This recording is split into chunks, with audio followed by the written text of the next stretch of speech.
America's workforce. Its strength is our nation's success. Join Ronnie Spellman on I Build America podcast as we explore innovative solutions and inspiring stories from leaders and workers shaping America. Discover actionable insights to build a motivated workforce. Welcome to the I Build America podcast. I am here with someone that I've heard so much about. Ron Lamparter, how are you? I'm doing great, Ronnie. Thank you. And we're back in Michigan. We're meeting with you at a facility that you designed and developed and created. You have a long history as an innovator, an entrepreneur. I think your early days were in engineering. You grew up in Detroit. You're native to Detroit and to Michigan. My understanding is you've not lived far outside of Detroit since your birth. That is correct. This is home for you. I know that you love this state and you love this region, and you've done so much for the region, from your investments to your job creation to you supporting the aerospace defense industry. Welcome to the program. Well, thank you. Thank you. It's nice to have somebody good to talk to, somebody smart to talk to. Well, you have a lot of innovations. Let's start there. How many patents? I studied engiengineering, but I never practiced engineering, Okay. Ronnie. I don't fit a mold. I just don't. I would probably have been a lousy engineer. And most engineers work for somebody. Right. I couldn't work for anybody. Right. I became a rather prolific inventor. I've got 120-some patents. Wow. So I don't want to, be artificially demeaning to myself. I'm not a dumb guy, but right. I know what I do well and what I don't do well. Right. And how did you figure that out, though? How did you come to that conclusion that you just didn't fit in that environment, that you needed to do your own thing? I had a father that was very ambitious. I had a grandfather that was not ambitious. Okay. Grandpa was an alcoholic, a third-grade dropout. Now, keep in mind I was born in 1939, before Right. World War II. Grandpa had lost everything in the Great Depression. Okay. But Grandpa taught me how to be an entrepreneur. Okay. And I was an entrepreneur from the time I was 6 years old. I got my first boat. It was salvaged out of the bottom of a mill pond. Right. And Grandpa showed me how to use tools and how to restore that boat. That thing was so rotten, Ronnie. There was no restoring it. We used it as a model to build a new boat. Okay. And then Grandpa showed me how to rent the boat and how to price. Oh, wow. He priced my boat at 25 cents an hour or $1 for all day. And here I am, 7 years old. And Grandpa, I didn't know math back then, Sure. but I knew that all day should be at 25 cents an hour should be more than $1. And he said that everybody recognizes that that's a bargain. And, they will, if you charge it up front, Right. they'll take it for all day, but then they'll only fish for 3 hours, and they'll bring the boat back because the fish weren't biting that day. Okay. And I used to rent the same boat all day to three different guys. So Grandpa was a pretty smart guy. That was totally a different era for you from your grandfather's days, presumably. Well, Grandpa was born in the 1800s. Yes. I was born in 1939, and I was born at the end of the Great Depression and the very beginning of World War II. World War II became the greatest boom time economically for the United States that the country had seen in 20 or 30 years. It also gave me a sense of patriotism that young kids aren't getting today. So by the time I sold my companies and retired, I was still a patriot and too young to totally retire. Right. So that's why we decided to start this defense corridor. Anyone listening to the program would have no perspective on what you just mentioned with retiring. You didn't retire at 70. You retired in your 40s, right? If I remember was correctly. 49 Yes. when I sold the companies and totally retired. That's amazing. It's for so many people, retiring at that young of an age would be an absolute luxury, but you did well and you accomplished so much. What was the first business other than the boat business that you had when you were really little? I started rebuilding bicycles, buying Okay. junk parts at the junkyard, assembling them into complete bicycles. Parts from 10 different bicycles became one bicycle. I'd paint them up and sell them to the kids in town and made money. That is so cool. How old were you then? Oh, probably 12, 14 years old. So you have been doing this since you were a little kid. I have never, Wow. ever, Ronnie, had a paycheck that I didn't sign myself. Wow. That's amazing. It's so just totally unknown to me to work for Right. somebody. Right. And so your business, once you finished college, you created, I think, a business in the defense industry? No, we It were was in the bus industry. The bus industry. Okay. But we were international. I traveled all over the world representing our company.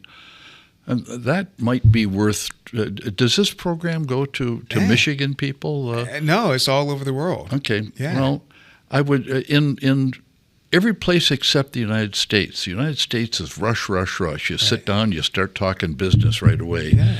In other countries, they sit down. So, Lamparter, where are you from? Well, I'm from Michigan. Never heard of it. Where's that?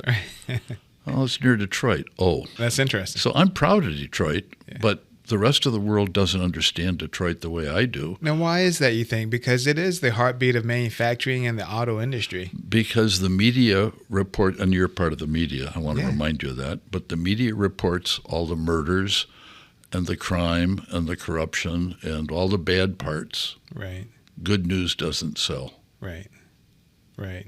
And that's true. Now, coming in, this is the producer's first time in Michigan and in Detroit. And while driving around, it's just remarkable to see the industry here, these massive manufacturing facilities that are still here in Detroit today, 2025, that really helped to propel not only the state, but the country back in the earlier days. I tell everyone, with Ford, they were the first to build an airplane that was commercially viable. They were The Ford transporting, Trimotor. yeah, they were transporting U.S. mail in those early days before Boeing started to take over a lot of the services. But there's so much that happened here in Michigan. It's just incredible to hear. Ronnie, we just had a lunch today that's on that same topic. Yes. In 1939, the United States was ranked dead last in terms of its preparedness to fight a war. That's what brought on the attacks from Japan and Germany. And fortunately, we had a very vibrant auto industry that was able to shut down and adapt to build material for war. Right. And that's the only way that we won that war. We were dead last in 1939. Dead last. So what's phenomenal about the concept is that wasn't very long ago. When you put it in perspective, less than 100 years ago, to be dead last 100 years ago to being where we are and what we've become since then. Well, that's interesting. We've actually lost our edge, I think, in technology here in Michigan, except for defense, because we have been spending in recent years a lot of money on research and development for the defense industry. And I think that the reverse is going to happen. I believe, I'm not, and my wife tells me I shouldn't be pessimistic, but I believe we're headed toward global conflict again. Sure. And I believe that we aren't prepared. But this time, instead of the auto industry saving us, I think it's going to be the defense industry that saves us. Now, why do you think we're headed for a conflict? What because I think that there's so much misperception, Ronnie, between between reality and the perception on the part of people. And I think as people, we become polarized. Right. Right. Democrats, Republicans, males and females, blacks and whites, Brazilians. I can't leave you out of this, buddy. Right. But when I was a kid, we didn't see it that way, Ronnie. We really didn't. Yes. We played with young kids, and we called one another's names, not because we hated them, but because we loved them. We loved one another. Mm-hmm. Right. And today, if you used any of those names, you'd be called so many bad things. Right. How do we fix that?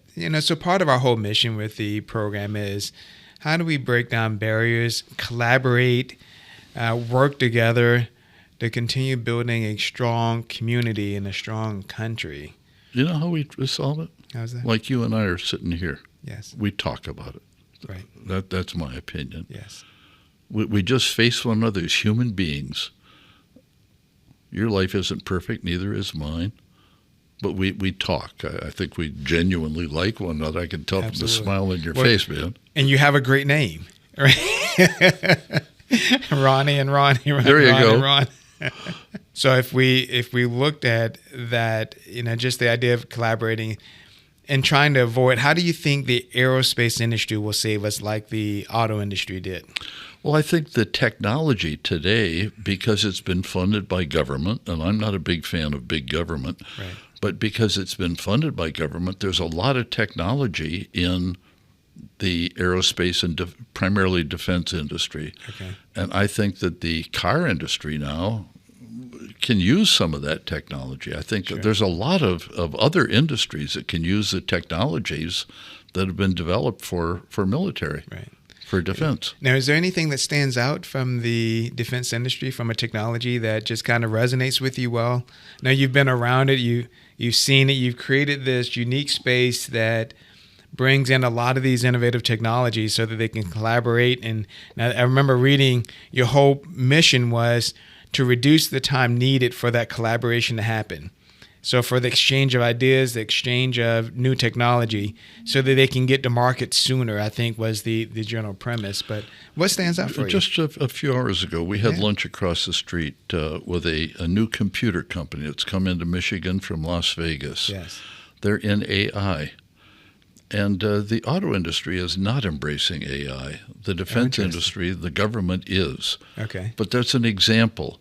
I think that AI is going to be revolutionary. It's going to be very disruptive. But I rather than fearing technology, you can't regulate it. Right. That's true. I remember my grandparents telling me, Ronnie, when the car industry, the horseless carriage came around, if you owned a saddle shop or a carriage shop, you were scared to death that it's going to put you out of business. Right. So you fought it.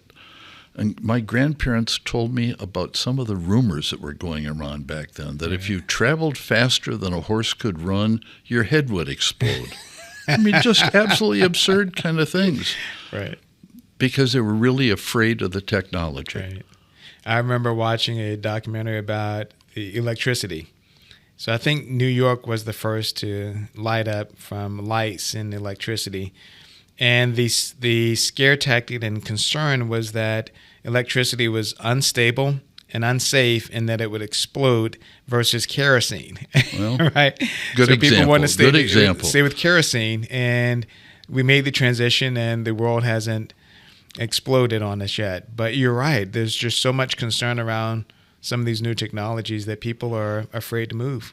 And I think that's what the polarization has done. We're all afraid of offending one another. Yes. We're afraid of just speaking our mind, and we should be. That's how we're going to solve problems. Right, right. I'm convinced that human beings are not bad people. I agree with you there. I agree. They're being taught to be bad. And I think you're right. I think that we share more in common than not. And sometimes we just need to have time to talk and figure it out. So do you have your first patent hanging up on your wall somewhere? It is. It's in my office back there. What was your first patent? Well, the first patent was, first of all, I grew up here in Detroit, and I got out of Wayne University with a degree in engineering. And I started my own business called Lamparter Associates, and it was a manufacturer's rep firm. And I started calling on the car industry. Okay. I had all these great ideas. They didn't want to hear it. Just Lamparter, make it to the print. Make it exactly the way we tell you to. Sure. And if you don't want to do that, then there's 100 other suppliers out there that do. So I was expressing my frustration at a family dinner one day, and my great uncle Henry, who was a project engineer out at General Motors Truck and Bus, said, "Ronnie, come out and see us." And I went out to see Uncle. He was just a project engineer. Right. Back in those days, draftsmen laid on the table, on drafting tables that were as big as half this building, designing buses. Yes. And he took me to all the project engineers, and one of them had an idea that we currently put 3 holes in the roof of every bus, and we put 2 roof ventilators and an emergency exit. That's true. How can we combine that? Well, I had an idea and combined it. That was the first patent that I had. Interesting. Okay. And then the federal government, that was in the early days of the Jimmy Carter years when we had our first energy crisis. Right. And Carter was paying premiums, incentives to get foreign bus companies to come in to compete with General Motors. And then I realized I could sell the same part not only to General Motors, but to all the companies that were coming in. Right. So I did, and that was the beginning of my business. That is really fascinating. So the ventilators, so they were putting the one hole for the exit, which I can visualize, and then two others for There was a ventilator front and rear, and then in between an emergency exit. And my first patent was a combination, how to combine a ventilator so that you put a release handle on it, so you push the handle, right, and the whole ventilator opened, and you could get out of the roof. That is incredible. Wow. How long did it take for you to come up with the concept? From the time you saw it at your great uncle's? Well, less than a week. Oh, wow. Inventing, Ronnie, is sometimes inspiration. You just look at it and you get an idea, say, I know how to solve that. Yes. The engineering takes a lot longer, but the solution, how to put a handle on and enable that ventilator to open, that was a relatively simple thing. How long did it take for you to get the patent? Well, the patent process in this country shouldn't be that long, but it is. It takes about 2 years. Okay. I didn't know if it was still long then as it is today. It can take quite a while. And it's incredibly expensive. It's very expensive. I don't know how young kids today can afford it. Right. Even back in those days, my first patent probably cost me $10,000. Today it's over $100,000. Oh my gosh, $10,000 back then as well. Yeah. Wow. Well, I don't really remember. Well, but that's extremely prohibitive, and it is. And you're right. It's hard to come up with an idea and then protect your invention. I had a chance to meet a young man that created. I don't know if you've seen the bunch of balloons that you tie a water hose to it and it fills up like 100 balloons at once. No, I haven't. He created that some years ago, and he found it complicated to protect his patent because people kept taking it. And finally, it took him years to get to court and protect his invention. Finally, he did. But it was exhausting for him and very costly. Ronnie, that's something that comes to my mind. NAFTA. Right now it's in the headlines, and it relates to intellectual property. Yes. I couldn't get my product. The market for buses in Mexico is bigger than it is in the United States. Right. I wanted to sell my product down there. Well, I found out that I had a better product. Just very candidly, my product was better, and it was also cheaper, but I couldn't sell it in Mexico. Interesting. And I finally pieced together it wasn't a Mexican product. So I bought a half interest in a company in Mexico. That was about the same time that NAFTA came along. Okay. So I supported NAFTA because I thought this is going to enable me to get my product into Mexico. So now I own half a company in Mexico, and I own the company here in Sterling Heights. We could ship products from Mexico here to the United States, to this facility, in a matter of 3-4 days.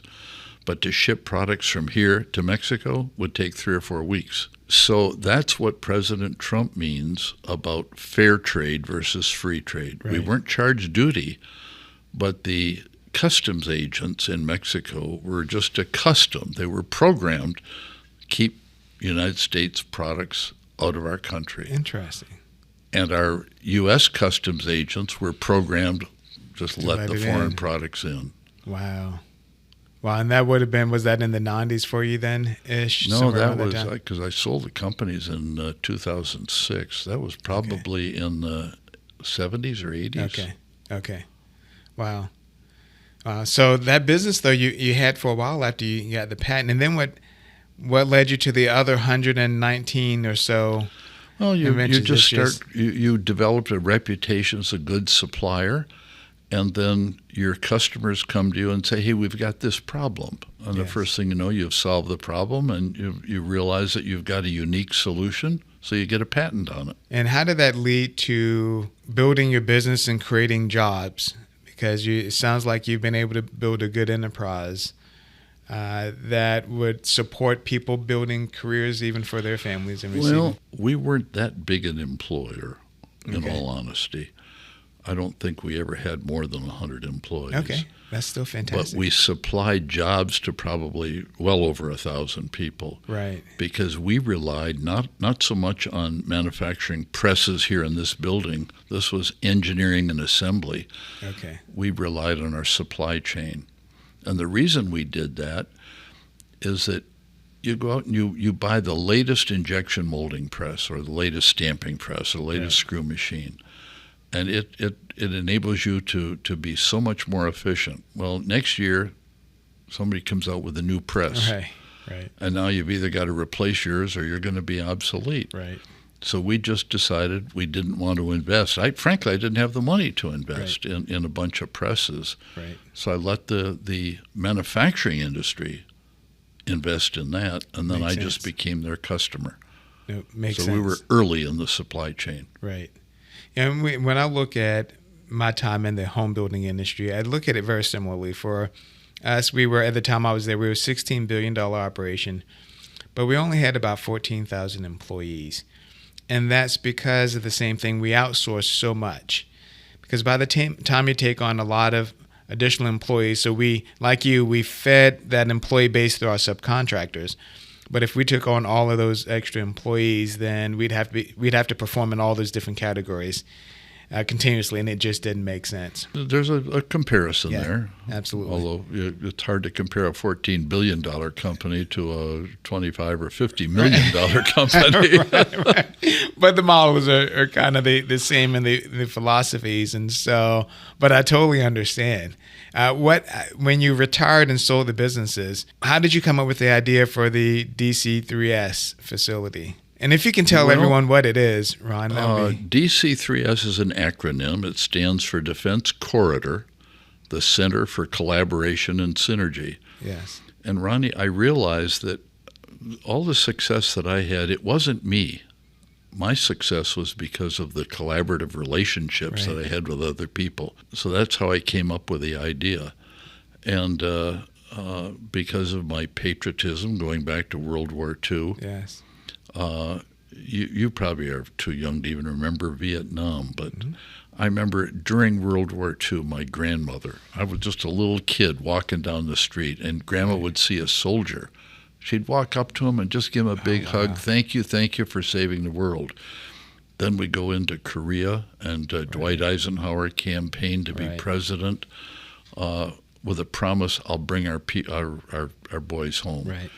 Then we went into Vietnam, and Vietnam was the most unpopular war that ever was. Right. That sparked the protest generation, the assassinations of the two Kennedy brothers and Martin Luther King. Right. It prompted the civil rights protest marches. Right. It was the beginning of the polarization that we're feeling today. Right. That's gone to extreme lengths. Right. And so the DC3S was about creating that environment for the collaboration piece. Mm-hmm. And we were somewhat different than most buildings. Most buildings, they'll rent you 100 square feet for X dollars. It's so much a square foot. We're not renting brick and mortar here. The building is almost incidental. Right. It's the relationships that exist in the building. Right. The most important meetings, Ronnie, are not the ones that you plan a month in advance. The most important meetings that happen in life are two people passing on the sidewalk or in the corridor out here. Hey, did you hear about... No, I didn't. And the first thing you know, you're in a conversation. Let's sit down and have a cup of coffee. Yes, and you come up with great ideas. It's amazing how those chance occurrences work. Now, like you said, whether you're in the kitchen, the break room, or passing through the hallway, you see someone regularly, or even just on a cookout that you might have at the facility to make sure everyone has a chance to meet one another. It's a huge impact. That's the struggle that I had even during COVID, is that you didn't have that ability to have those interactions. Yeah, and I think COVID has hurt our country, further hurt our country was already hurting, but COVID hurt it a lot more. Right. It solidified the polarization. Right. It institutionalized it. We're a different country today than we were 10 years ago. We were. So what year did you create the center? That was 2006. Okay. So almost 20 years ago. Yeah, it happened Incredible. by accident. I sold the company and took a short-term lease. I kept the real estate, sold the company that was occupying it, and at the end of 3 years, that was when the 2008-9 recession hit the country, and the company that bought my companies said, we don't want to stay here in Michigan. We've heard. Oh, wow. Now, this is a company out in California. Okay. That had never lived. Very successful company. I don't want to convey that they're stupid people. Right. But all they knew about Michigan is what the media had told them. Right. It's a bad place to do business. Right. Well, it's not a bad place. I made a lot of money here in Michigan. Right. So they came to me and said, we've heard Michigan is a bad place, so we're going to move half the company to North Carolina. We're going to move half of it to Tennessee. Oh, wow. Nothing I can do about it. Right. You don't owe me any money, and your lease is up. So they left. Okay. And now I've got an empty building. And I had a friend that was a retired colonel in the military that was president of a defense contractor. And I had lunch with him, and I was telling him, Sandy, I don't know what to do. I've got a lot of money, when I sold the company, but it's going to go in a hurry if I can't get a tenant for the building. And I said, there's just nobody. I called the real estate brokers, and they said, rent or sell your buildings? Are you kidding, Ron? We couldn't give them away today. Oh, wow. And Sandy said, Ron, there's something wrong with what they're telling you, because even though the economy is bad right now, the defense industry is doing well. Right. So I started to court the defense industry, and because of my feelings about patriotism, it was very successful. And in a matter of 6 months, I had the building almost filled. Oh, wow. During the worst depression that I've ever known in my lifetime. Right. And that became the tail that started to wag the dog, and that DC3S then went on. It's still going on today, 20 years later. It's an incredible facility, Ron, and what it does to bring people together, which was part of your vision, is just amazing. Well, thank you. Yes, and I can tell you that 2008, I was in the home building industry back then. And for us, we started to see the market change and go down back in late 2006. And it was tough. That was a tough period of time. So to see you create this vision back then, but it is interesting, if you don't mind sharing that, it's interesting how that predicament that was kind of tough led you to creating this facility, because had not that event occurred with the housing market and the financial crisis, this may have never come to be. You would have had it rented out. Maybe the company would have never left this area, and what you have today may not have flourished. I think a lot of things happen in life, Ronnie, because of accident. Right. But I think as long as we're together in the same room, we're going to figure out solutions. Right. We're going to figure out ideas. Right. And it's the polarization when, I can't talk to him because he is whatever he is. That's not good for our country. It just isn't. Right. So, Ron, what's next? What's your next chapter? Well, at 86, I think probably dying is next. I wouldn't say that. You're still doing so much. You're still meeting with people and having lunches and speaking at groups, and it's just amazing to see. I genuinely enjoy life. I really do. I genuinely enjoy people. Right. Now, if you had to, similar to the company that you mentioned that it never lived here from California, if you're telling anyone about Detroit and Michigan, they're around the world, around the country, what would you say to them about Michigan that would want them to invest in your great state? I think, and I'm being very candid, Ronnie. Yes. I think Detroit and Michigan today represents the greatest opportunity that I've ever seen in my 86 years of life. I love it. Yes.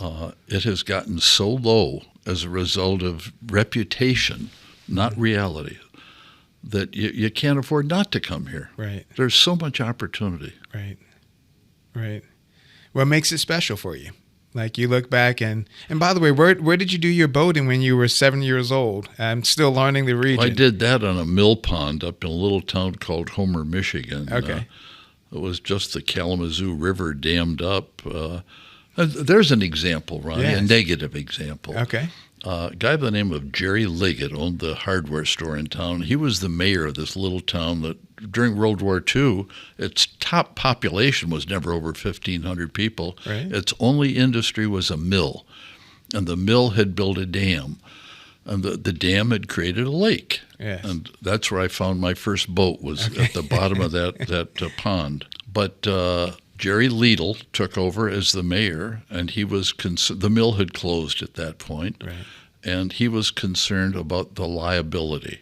What happens if this dam ever breaks and floods downstream? Sure. So he slowly opened the gates, drained the pond, Oh, wow. and completely destroyed that town. I don't know. Well, Homer still exists, but it's almost every store in downtown Homer is boarded up now. Oh, wow. So from Michigan, now that you've had a lifetime of supporting the community, you see an upside to where the state in Detroit is now. And that companies should come here because there's an opportunity. I think there's a huge opportunity. Be a part of the next evolution of the state and the city. Yeah.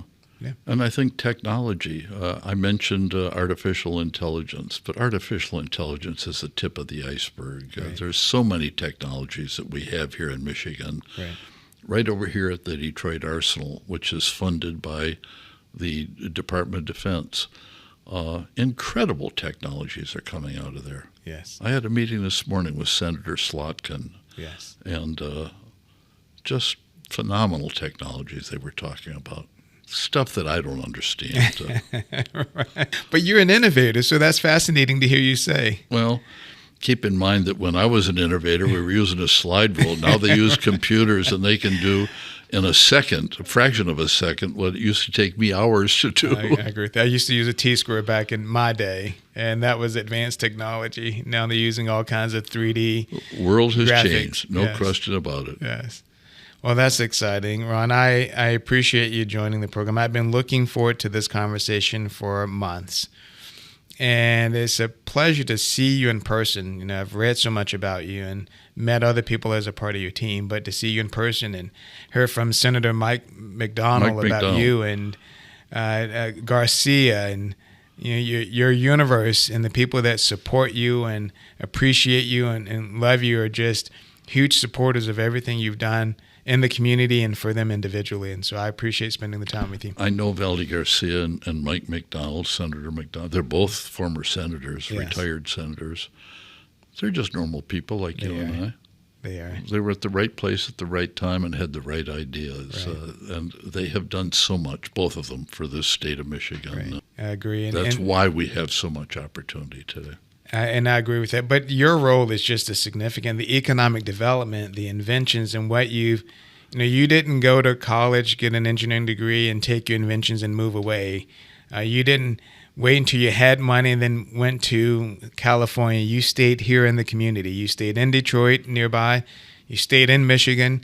And you've contributed to the state for the entire time, which is... Ronnie, that's an interesting story that I think is worth repeating. Mary, my wife and I, traveled all over the world. Our company didn't have any customers here in Michigan. All of our customers were outside of Michigan. Our suppliers were here. Our technology was here. Our success was here. But our customers were all over the world. Right. So we could have lived and moved the company anywhere that we wanted. Right. And we looked at every other place. And one by one decided, no, California, we don't want to live here. We don't want to live in all these other states that are so popular. Yes. We finally decided we can't find a better place than Michigan. That's an incredible level of commitment. Well, it isn't really commitment. It's an honest admission that things are not bad in Michigan, not as bad as the media makes them out to be. It's perception. Right. Now, if you don't mind closing with this, tell me about your lovely spouse. You've been married for quite a few decades. 43 years. I love it. Yep. Coincidentally, we met on the water, which is where I started my business, too. So there's something special about the water for you. Well, there is. A lot of major events that happen. And Michigan, of course, is the Great Lakes state. Right. I talk about politics today because we can't get away from it. MAGA, we've all heard that term. And I'm on a campaign. You probably might have noticed my lapel pin here. This is the U.S. flag and the Michigan flag. Well, if you want to make something great again, make America great again, you have to admit it's not so great right now. Right. So I'm on a campaign to make Michigan greater, not great again, greater. If you got to do it again, you got to admit that something has failed, and now you got to look for a scapegoat and somebody to blame. Right. You further polarize the community. That's Make amazing. it greater is very much a part of the American psyche. Let's just work for constant improvement. Well, and I know I mentioned that would be the close. What I learned in TQM, Total Quality Management, from my days at Canon, was how to continue to improve. So we make something great, and then we make it greater each step of the way. It doesn't mean that it was bad to begin with, but as time evolves, there's an opportunity to continue to refine and improve. I was telling someone just the other day, the iPhone, when it came out, at that point, it was a great invention. If you purchased an iPhone 1 today, it would be really inferior. So each step of the way, you make it better, and that's what they continue to do. Well, I remember my first portable phone, it wasn't a car phone. It was Right. a port. I don't think they called them iPhones back then, but it was a suitcase. The bag phone, yes. Yeah. Yes. And then we got to a brick that had an antenna sticking out of it, holding a 10-pound weight up to your head. So what's funny is that I had one of those in college. And at that time, I think I was one of the few people, me and my team there, had one of those phones with Big Britain. I had it in my coat pocket with the antenna sticking through my jacket, and I thought I was the coolest person ever. Now everyone has a phone. They have a mini computer in their pocket, in their hand, which has more computing power than I think the first space shuttle that went up. It's incredible what technology has done for us. Well, now that I'm retired, I just use my little. I use that. I've got a personal computer that's sitting on my desk, but I can do almost everything on this little thing that I can do on that. I love it. And you stay on the go. You don't need to stop and power up the computer. Ron, it's been a delight. Thank you, Ronnie. I've enjoyed it. Thank you for allowing us to use your facility for this event. So for anyone watching, we're in your DC3S facility recording here in Michigan. We've met with a host of wonderful people that are in your ecosystem that are all talking about workforce development and how we can continue to make Michigan greater. Thank you, sir. And so this has been phenomenal. I've enjoyed meeting you, and I mean that separate from this interview. Just the chance to sit down with somebody that's got a great smile and a good personality. Appreciate it. Thon, thank you so much. Thank you for joining us on the I Build America podcast. Thank you for listening to the I Build America podcast. Please subscribe, share, and comment, and be sure to join us next time for more insights and inspiring conversations on building a powerful American workforce. I Build America, building workforce success one podcast at a time.